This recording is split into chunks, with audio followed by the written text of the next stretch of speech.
Hi guys, welcome to the channel. Thank you for joining me and thank you for your continued support. So, we've been here before. What I'm talking about is the situation regarding LCWRA, which, as you know, is going to be changing in April next year so that new recipients will only get half the money of existing recipients. And, you know, this was already condemned.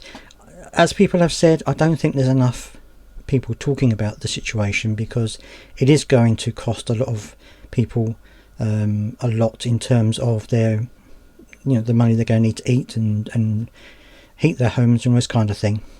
But this isn't the first time. It has happened before, and some of you may have either experienced what happened before, certainly may well know about what happened before under the Conservative government when they tried something very similar. Now, a new research has come out and they have compared what happened back then under the Conservatives, and they believe the same thing will happen with this new situation in April. So I'm going to read you the article and you can take a look with me and see what you think, and then let me know down in the comment section what you think. Labour cuts to out of work disability benefits likely to have devastating mental health impact, research finds.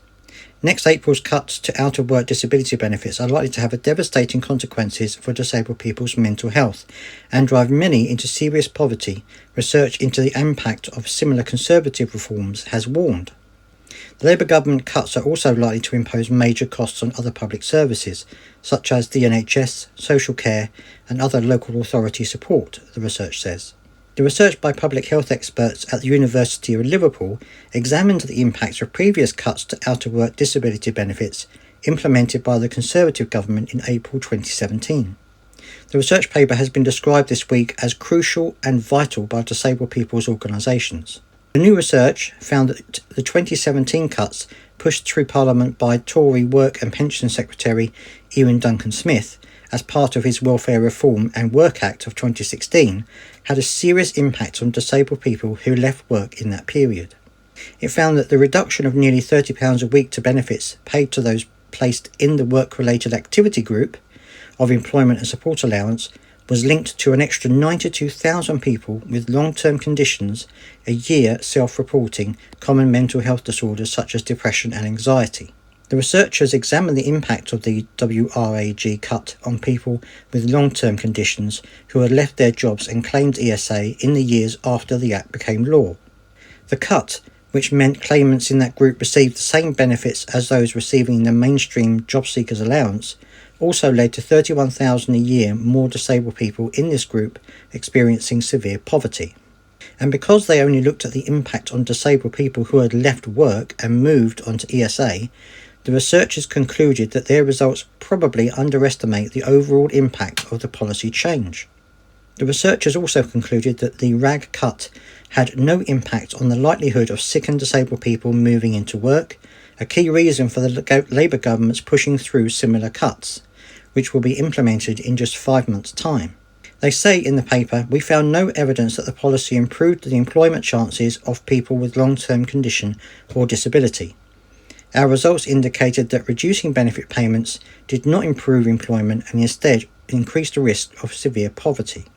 They conclude, although there is growing evidence that welfare reforms such as these can have major impacts on public health, they are introduced without any plans to monitor these impacts or modify them to minimise the effects. These adverse health conditions, alongside increased risk of poverty, are devastating for the individuals involved, but also create a false economy of cost shifting. This is because the initial savings, they say, lead instead to major costs to other public services such as the NHS and social care.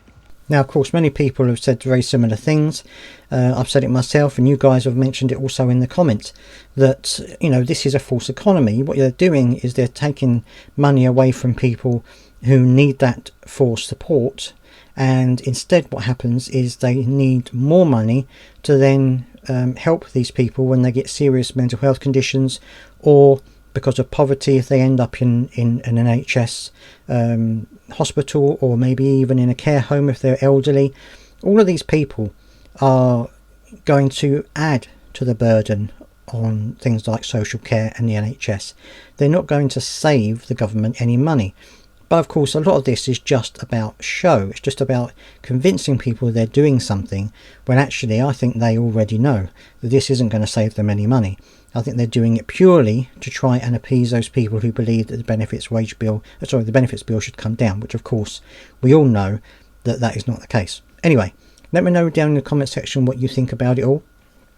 Do you have experience of the previous WRAG situation? Let me know if that affected you and what happened. And also, please do subscribe if you've got this far. I'll see you next time.